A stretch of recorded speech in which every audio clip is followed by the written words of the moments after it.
Hello, everyone, and welcome. Welcome to Beaver Lake, actually, is where my cabin is. So I'm here until tomorrow. I've decided to extend my little break, mostly because I'm able to still communicate with you. And so that has made life a lot easier, and I want to say thank you. The wind is going to blow, and I'm hoping that doesn't actually impact this video. I have never recorded outside anywhere before, so let's give it a shot and see what happens. Worst case scenario, you'll learn about what you need to learn about and potentially have a really, really good piece of audio to fall asleep to. Let's get started. Okay, so in the last week, which was week 2, and we're starting week 3, we finished up with the ancient Greeks.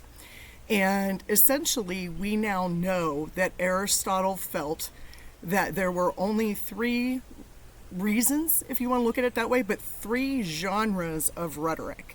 We know there's the forensic, we know there's the deliberative, and we know that there is the ceremonial. The word is epideictic, okay? So we know that what Aristotle was talking about was mass influence. He did not believe that rhetoric was for just interpersonal communication or small group communication. It was to influence the public in some way. For 200 years, we have not a lot.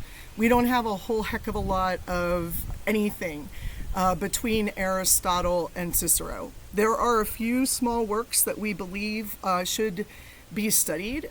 I have skipped those for you for a couple of reasons. The main reason being that I don't want you to be too overloaded in reading. And second of all, because we're not even sure who wrote this particular piece. But the one I'm going to mention is the Rhetorica ad Herennium.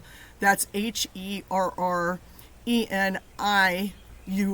And the reason I'm bringing that up is because it's a study of stasis, particularly for the courtroom, but that's because rhetoric was mainly being used in court at the time.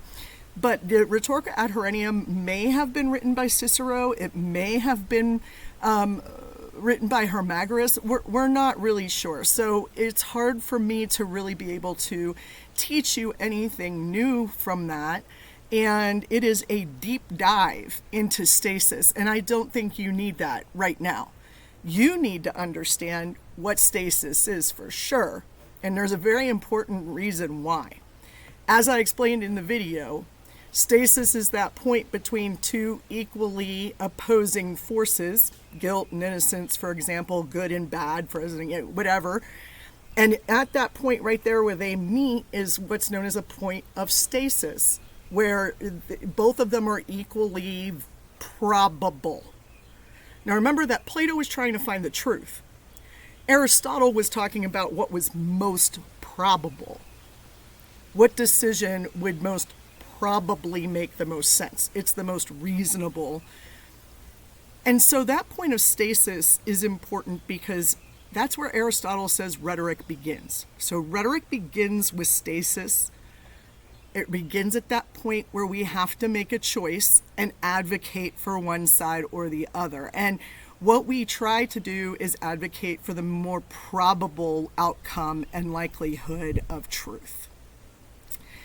So what's that have to do with the next 200 years? And why is stasis the only thing we have? There's a lot of reasons for that are historical, and I'll be honest with you, I'm not a historian, so I'm just going to tell you this. Between Aristotle and Cicero, we have about 200 years.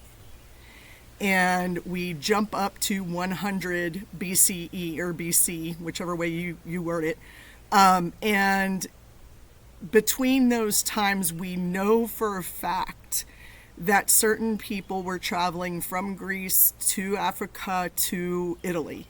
We know that rhetoric traveled based on the fact that it was needed to settle land wars and to settle other court issues that came up, and also to rally troops to get people to support wars, etc. So There was a lot of sophistry going on in those 200 years, and not a whole lot of philosophy, which is fine. I mean, for us, 200 years seems like it's a blink, right? It's not really that long.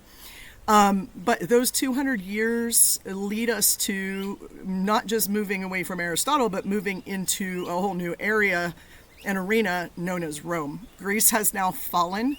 Rome has established the Roman Republic. Now, the Republic, just like our current Republic, was a representative democracy.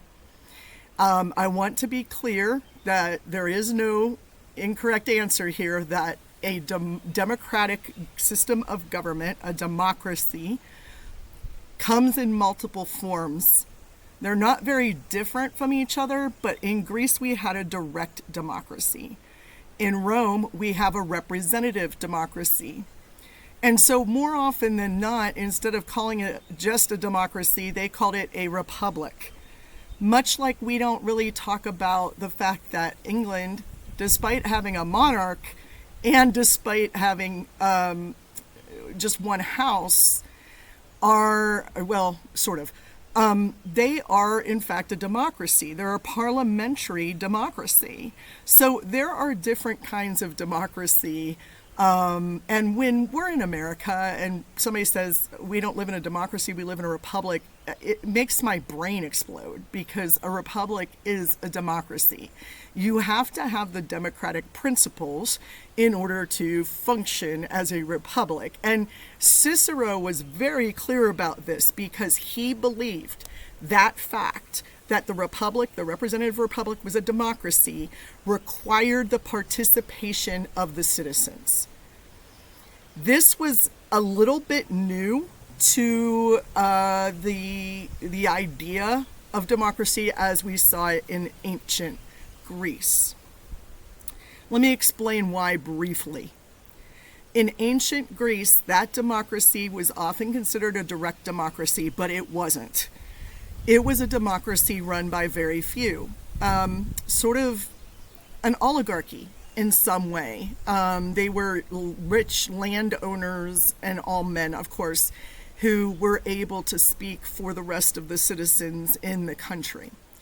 Now, we might think that's what we have today too. It feels like it sometimes, but we have far more people.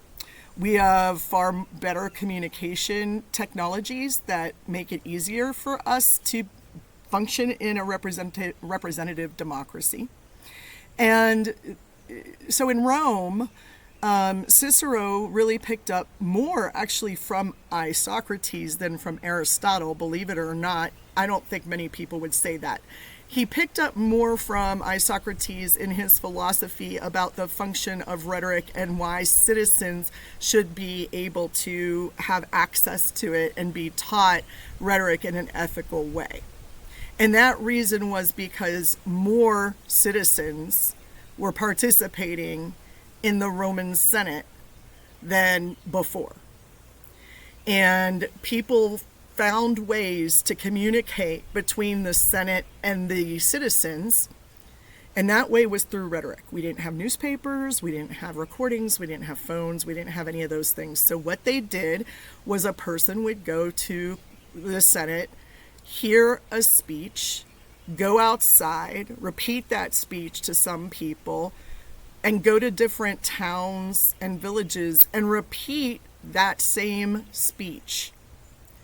The idea of repeating the speech was that they were interpreting what the Senate had done for the people. So rhetoric then was a practice of understanding exactly how a speech gets reiterated using the 5 canons of rhetoric. And the job of those speakers was to persuade the people in these towns. If you remember Lysias, that's what he was doing. He was going out and repeating a speech, and then Phaedrus repeats that speech to Socrates, and so on. So I feel like in this recording, it's like watching the Blair which program movie, because my computer, whether I want it to or not, keeps moving, which is weird. So I'm going to try to stabilize it a little bit. Now, Cicero loved Aristotle, and he studied him closely. One of the things that Cicero did that's extremely important was talking about this division, or the sort of diaspora of language and rhetoric that was used to keep the democracy functioning. He was one of the first to recognize the relationship between rhetoric and power. The more what's the word? Decentralized. Thank you. I don't know why I said thank you. I'm here alone. The more decentralized a power, the greater the need for rhetoric. And the more centralized a power, the less need there is for rhetoric. Now, a lot of people say to me, that doesn't make any sense, because that means that dictatorships, which are centralized powers, don't need rhetoric. But if you look at Hitler, he was an incredibly good speaker and he was a dictator. Those two things are not in relation to each other. He was a good speaker and he did claim dictatorship, but it wasn't because the people knew what he was planning and understood it and participated in it. That is not at all what happened, right? And I think we all know that. The more decentralized governments are things like the United States, where we have not just been, we're not just given the quote unquote rhetoric of our government. We're not just given interpretations of that rhetoric from our government. We also communicate with our government. Now, some of you might say, oh, what, we're going to write a letter to our congressperson? No, that's not the stuff I'm talking about. I'm talking specifically about the vote. Our vote is our communication to our leaders, to how we want our democracy to work. And so our vote, when we say our vote matters, one vote matters and all those other things, what we're really saying is that the more voices we have, the better off we all are. And I don't care what political side of the fence you're on, it doesn't really matter.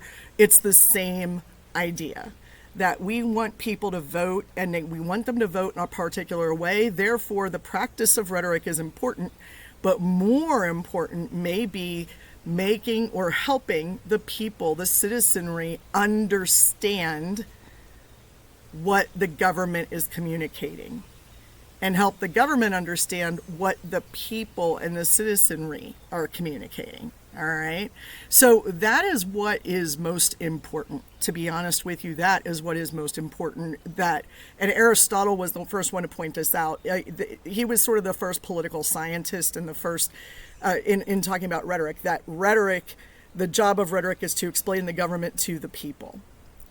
So I want to repeat that little phrase again so that you get it. The more decentralized a government or a power, the greater the need for rhetoric.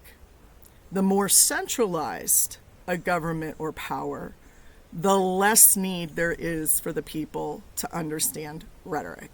And the less need there is for rhetoric, generally speaking, because you're not speaking rhetoric at that point. You are not giving people a choice. You are saying this is what's going to happen. We could relate that to today if you want. I can sit and chat about how that works out today, but that's not the job of this course. So I'm going to let you all decide what you want to do with that particular piece of knowledge. Hopefully you'll use it in all the ways that it needs to be used for you in your future, in your jobs, etc.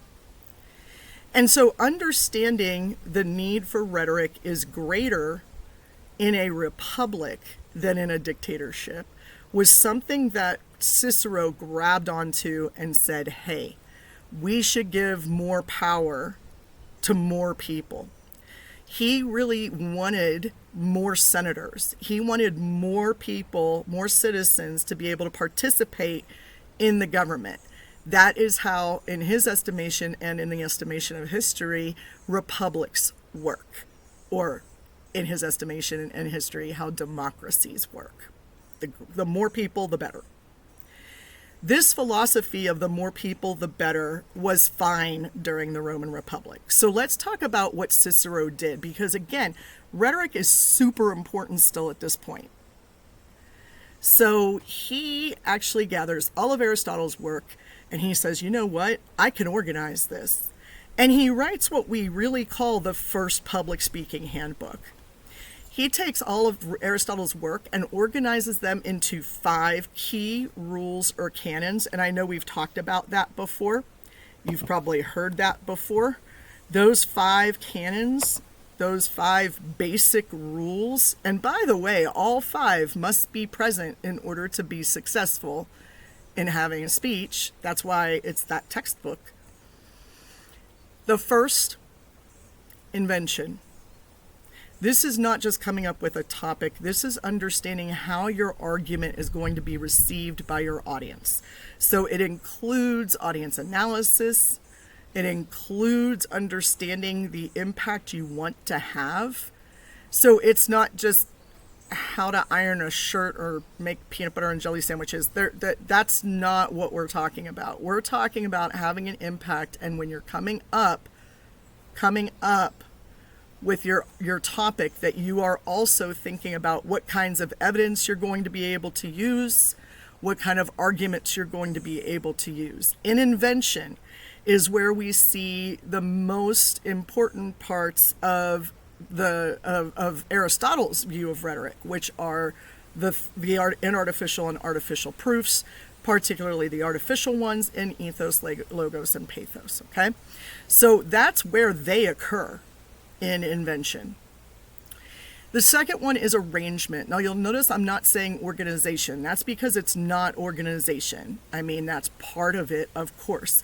But really what he's talking about here is how the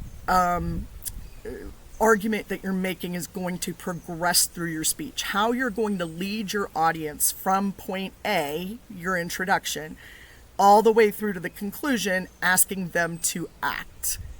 So at every turn, that arrangement of not just words and not just sentences, but of the argument, the reasoning, is key.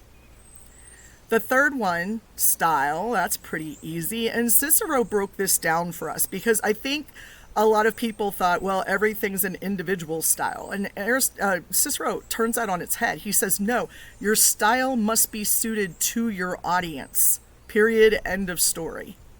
Okay, so you look at your audience and you look at your occasion. He also said, remember, why is the audience there? And so he would break down 3 levels of style. And those 3 levels of style are not difficult to understand, I don't think, but they might be difficult to define specifically. So what are they? They're the grand, the middle, and the common. I really wish we could come up with something different than the middle, but that's literally what it is.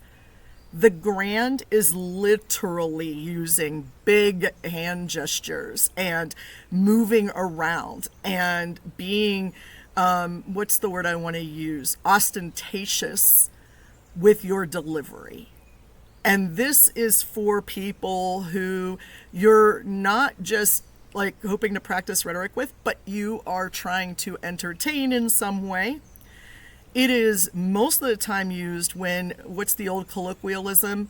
You're preaching to the choir, right? That idea that you're telling people who already know and believe what you're saying to believe what you're saying. And so it needs a little flair. It needs something different. I always compare this to, I think Obama had a bit of a grand style. I think that Trump, obviously, President Trump has a very grand style, and my go-to example for grand style is always televangelists. I don't even know if those guys are still around, but I'm talking about your Joel Osteens, for example. Those people who are literally talking to people who already believe and agree with what they say, and now I'm just trying to get you to send me money at the same time. At least that's how it appears from a rhetorical perspective. But that's the grand style. The middle style is not just between the grand and the common. The middle style is very specific. And I think it's in the middle style that he really gets into like what kind of toga you should wear. He gets extremely specific about your style here. And the reason is that the middle style, it was often used not just to persuade the already persuaded, but to inform and educate people who are not educated about a subject matter and persuade them at the same time. In short, he really describes this in terms of teaching, sort of that kind of formal style when we used to do lectures where we would stand up in front of the audience. I'm saying we because I did this, and we had a podium and we basically were just reading off of pieces of paper and hopefully delivering it in a style that was not grand and was not just common, but elevated the conversation and led to persuasion. The examples I generally use for this, aside from teaching, because current teaching styles are definitely not middle style. We are definitely leaning down towards the common, which is not a bad thing, by the way. Middle style, I usually look at George H.W. Bush. He, if you've ever seen the first Bush speak, President H.W. Bush, he had a style that came from his training in the CIA. So he was the head of the CIA for a long time. Most people don't know that, but then he was elected president, and his presidential style speaking was definitely middle, which was, again, a good thing because you need to educate your public on what you're speaking about, as well as persuade them. The final one, the common style, I really, I hate it when people say, well, that's just conversational. That is not true. When we're talking about these three styles of rhetoric, we are talking about formal speeches. By formal, I mean you get up in front of people and you are educating and you are persuading. You are trying to make a change in some way, even if it's just to increase knowledge. This means that when students talk to me about, oh, I went and gave a speech and I did it in the common style, I wore my pajama bottoms and my tennis shoes and I sat down at the table and I had a PowerPoint and I clicked it, a very relatable experience. Definitely not a formal presentation, not a formal speech in any way, shape, or form, because Cicero says, remember, that even in the common style, you should know how to dress, how to look at your audience, how to reach your audience in the best possible way. And that is not Googling a few things and then reading off of a piece of paper. And now you all are probably incredibly upset because you're like, well, I mean, in all my other classes, they let us do that. I understand where we've come from. I'm not really sure where we're going to, but I do know that major public speaking for you all will occur far less in your future job than it did for us. So why do you need to know these three levels of style? Well, according to Cicero, if the style does not match the speech, it will not be successful. And if the style does not match the audience, they will not listen, which means you're not going to be successful. So it's actually pretty important to understand what style to use in a particular situation with a specific audience in order to achieve your goal. See, style's not quite as easy as we thought it was. Okay. By the way, style is not just delivery. So we're going to get to that in a minute. The fourth is memory. And a lot of people say, and I think your book actually flips style and memory, so I apologize if it does. Either way is acceptable. Memory is not memorizing your speech. That's the way it was interpreted for a long time, but it's not that. It's actually rehearsing the tradition of speaking. In other words, your memory, how well you're able to represent an argument to your audience. If you think about it, we're always doing that, right? Whenever we're giving a formal speech, we're representing for the audience all of the knowledge that we have about a subject.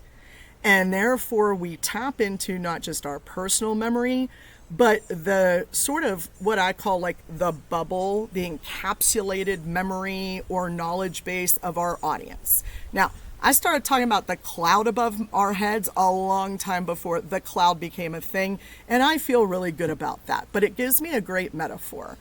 Everything that you put on your computer, your phone, whatever, that goes to the cloud is stored up there so that people can just access it at any time. Just pull it down out of there. You can pull it down out of there, and other people can pull it down out of there. This is how history is taught, right? Is that we collectively decide what's important.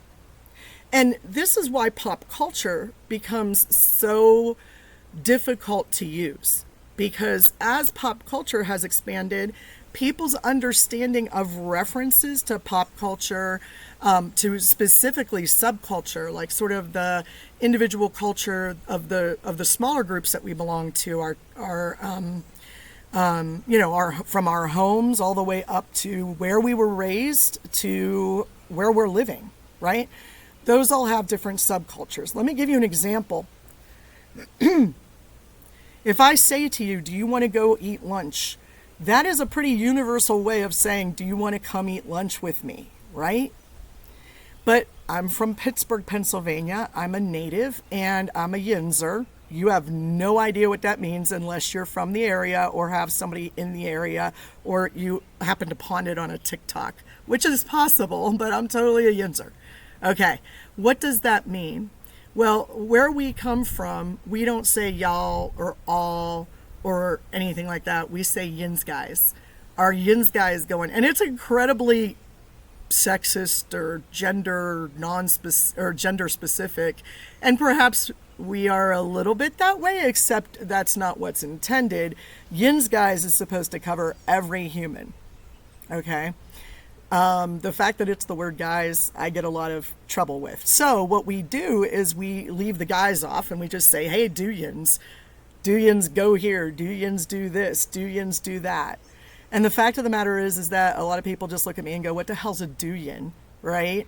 Because they don't have it in their cloud culturally or historically, in that knowledge base, in that cloud to access it. Now, I did not watch the show This Is Us because specifically it takes place in Pittsburgh, and I don't like it when people mess with my city. And any time that you do something like cinematographic, right, cinematography, the whole goal of that is to change the tone or the way that something is happening for universal experience as opposed to my own personal experience.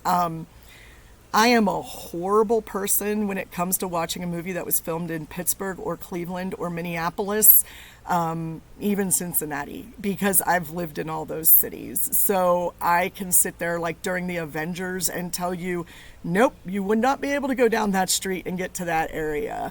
In the original Jack Reacher movie, I was with my husband and I was watching it and I went, and at one point Tom Cruise's character, Jack Reacher, says something like, well, from this hotel, you're going to head north on 65 to get to Pittsburgh, to get to the city, to get downtown, something like that. And I was like, that's not accurate at all. The hotel he was at was on 65, and you would have to go south to get to Pittsburgh. If you went north, you would end up in my hometown. That makes zero sense at all whatsoever, and it's irritating. And so because of my specific cultural knowledge base or cloud above my head, I get irritated in the movie theaters a lot if they're filmed in one of those cities. Dark Knight Rises, another one. Just my suspension of disbelief is difficult when I know that you're driving into the front of a mall, not into a tunnel, like the movie very beautifully creates, by the way. It's really rather stunning, but it's also very annoying to myself. Now, most people don't have that experience. I mean, even some Pittsburghers are like, oh, that's too sensitive. You're being ridiculous. You can still suspend your disbelief. Let it go. It's awesome that they're using Pittsburgh. And And some people are like, what the hell are you talking about? So memory is this collective memory that we have historically built, culturally built, and we don't know who in our audience has access to these references or not. This is how, by the way, online Facebook groups get so popular, right? Or Reddit gets so popular, is because you've got these subcultures within our culture that make references to things that anybody else coming from outside of that is not going to understand. For example, supernatural fan, right here. You know it. I've said it before. So if I make a reference to somebody telling me a story and I say, you better get the salt, chances are good they probably don't know what the heck I'm talking about, right? They don't know. And so, you shouldn't use that. It's not going to work for your audience. So we need to find universal things that appeal to our audience based on our history and cultural cloud or collective memory. See, memory was a lot longer than you thought it would be. Finally is delivery. And it's the last on the list because it's not that it's not important, or it's not that it's the least important. It's that if you don't do the other four, your delivery doesn't matter. Because you could be delivering something very, very well and say absolutely nothing. So that's why delivery is fifth on this list. Now, when I say canons of rhetoric, I'm saying all five are absolutely necessary in order to practice rhetoric. Not just giving speeches, but understanding all of the persuasive elements that are available in that time. Does that sound familiar? It should, because that's Aristotle's definition of rhetoric. So delivery is pretty simple. It's the nonverbal paralanguage. It is the appropriateness of your style of dress. I shouldn't say style of dress, of your dress for the occasion and for your audience. It is the mechanics, how your hands should move. What gestures you should be making. If you're using the grand style, then you need bigger gestures, a louder voice. It is tone and inflection and all of the other paralinguistics that we have that hopefully you all studied in Com 115. So since we're not doing the practical application of rhetoric, that is to say, I'm not teaching you to give speeches, but we're more on the philosophical side of interpreting speeches or artifacts, as we call them, we don't need to focus on that. Cicero also goes on to say that before someone speaks, before someone engages an audience, you must know everything about your topic. Every possible misunderstanding, every possible interpretation, you must know it, all the information. Why? If you don't have all of the information, even if you're not sharing it, then you may be missing something very, very big, and you may be giving an unethical speech without knowing it, or you may not have the credibility that you should have, or you're not going to be as effective. You're not going to be as persuasive because somebody in the audience is going, wait a minute, that doesn't make sense because I happen to know this other thing is true. So fully understanding your topic is key.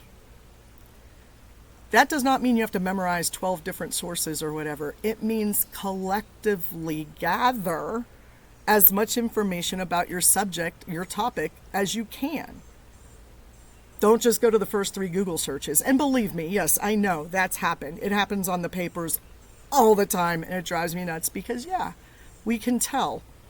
I can Google a subject too and find out, oh, look, they use the top 3 sources, which aren't credible at all whatsoever, right? That's an example of how we don't just use rhetoric in speaking, but also in writing, because rhetoric is used in all communication. So when you write a paper, when you give a speech, the rules are essentially the same. If you look at my rubric, you might be able to use it to evaluate a speech as much as a paper. Now, there are some specific things that make writing different than speaking, but there's also so much similarity that rhetoric is taught in English departments and in communication departments. Why? Because writing or speaking is all communication that requires an understanding of rhetoric. Lastly, what I want you to get out of Cicero, which you didn't read because I told you I would be giving you the specific lecture, which I am doing, and I'm only at 35 minutes, so I feel pretty good about that. Cicero says that the education of rhetoric should start when you're born. He says that the wet nurses should be able to speak in a way that will help the baby, child, toddler, etc., be able to practice and understand rhetoric. We do this, but we do it a little bit later in life because I don't know about you. I've got grandchildren. I've never had children of my own. I adopted my son, and he was 11 when I adopted him, so not a baby. I do have nieces and nephews, a slew of them. And so we've all probably looked at a baby and tickled the baby or touched the baby and said, mama, dada, goo goo, talking silliness. And according to Cicero, we should not do that. We should only use words that they're going to use someday. So mama and dada, that qualifies. Chances are good that people are in fact going to grow up and use the words mama and daddy. Those are real words. Drink, eat, sleep, calm, peaceful, rest. All of those are words that are perfectly appropriate. According to Cicero, I am no child psychologist. My sister is the child development psychologist. I am not. But all of that language that we use that doesn't make sense is baby talk, so to speak, is not good for the baby if you want them to be able to engage in rhetoric when they get older the most successfully. Maybe that's why my sister didn't talk a whole lot, and I grew up using words that my dad used, who was a lawyer, right? Because he and I spent a lot of time together, and he would use big words all the time. And when I didn't know them, he'd say, go look them up. And I'd have to go to the dictionary, and I'd have to look it up just to know what the heck he was talking about. Man, I wish I had Google at that time, because sometimes I'm talking to my son, who's now 22, by the way. I will talk to him. He's in the Navy, and I'll text him something, and he'll say, I don't know what that means. And I'm like, well, it's a real shame you don't have a little device in front of you right this second that you can look up what that is, right? It's very annoying. I had to go get a big book and open it up and flip pages and look for this thing. But we have made it easier to gain information over time, and that is not a bad thing. However, it's very important that we be able to discern that information as true or false, as good or bad, as something we should do or should not do. In other words, we should use our understanding of rhetoric, the art or skill of knowing, in any particular instance, all the means of persuasion, when we look at the information that we're getting, understand where it comes from, see if it has the credibility and the reasoning and the evidence in order to establish it as one of the three actions one of the three modes of argument: true, false, good, bad, should or should not. The three simple things that we do in rhetoric, particularly types of argument, modes of argument. Is something true or false? It's a question of fact. Is something good or bad? It's a question of value. Is it something we should do or should not do? It's a question of policy. There you go. So that wraps up Cicero and starts to tease a little bit later in the semester. The next person I'm going to be talking about on Thursday, because today is Tuesday, and I should be back in my office on Thursday. So on Thursday, I am going to come and talk to you in the same manner about our second Roman quintillion. And it's important to understand that, again, about 200 to 300 years pass. Well, maybe not that much. Maybe it's just 100 years. About 100 years passes between Cicero and Quintilian. I mean, we act like they were hanging out and they were bros, but they were not. They were very far apart, and the world changed in there. Because now 200 years, I'm going to go with 200 years. Cicero was around 100 BCE that he died, and then Quintilian was around 100 CE. So that's actually 200 years. I can math, darn it. And something very important happened in between those 100 years, right? There's a reason why we start with BCE, before the Common Era, and why we move into the Common Era. That major change impacted the way that Rome was run, and therefore impacted the power structures, which, if you're doing the math along with me, means that it also impacted the need and use of rhetoric. So Quintilian's going to be a little bit more interesting and challenging in what he can and cannot say. All right, Cicero gave us the 5 canons in the sense that he organized Aristotle's work into the 5 canons. He talks about style very specifically. He believes that invention follows along with what Aristotle originally intended.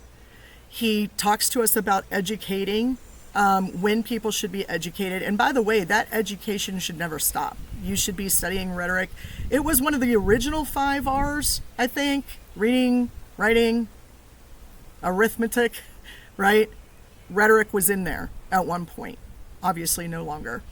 And so it was one of the basic tenets. And we learned that from Cicero, because later on, a lot of universities were using his ideas of the course of study. They based it on that. The 7 liberal arts, it is argued, could say came out of Cicero's saying, here's everything that you need to study in order to be educated. And they're the 7 liberal arts. And that's why when people say they go to a liberal arts college, what they're talking about is it's a college that requires you to take a bunch of general education in a lot of different areas. Those are the 7 arts that you are learning. And yes, that does include science and math. Okay. So that's where that term comes from. We still use it today. And so Cicero's impact is pretty far reaching, I would say, 2,300 years, 2,500 years. It's a lot, right? It's endured, and there's a reason that it's endured. And we're going to talk about how Quintilian helped save rhetoric during the time of the Roman Empire. So look forward to that. If you have any questions, let me know. I know I have a couple of emails I need to answer yet. And I know you're probably asking, why haven't you graded our first paper yet? And the answer is, I just haven't sat down to do it. So I'm going to be doing that today, most likely. I'm going to spend my day out here in the beautiful weather. Actually, it's getting pretty hot, so I might go in. Air conditioning is a great thing. But I'm going to spend today grading your assignments, and hopefully that's helpful to you, and you will be receiving an email back from me today as well. If you do not, that means I did not receive it, or it went into my bulk folder or my junk folder or somewhere it shouldn't be. So please let me know through, either a text or another email you can try as well. All right, all. Have a good one. I'll see you Thursday.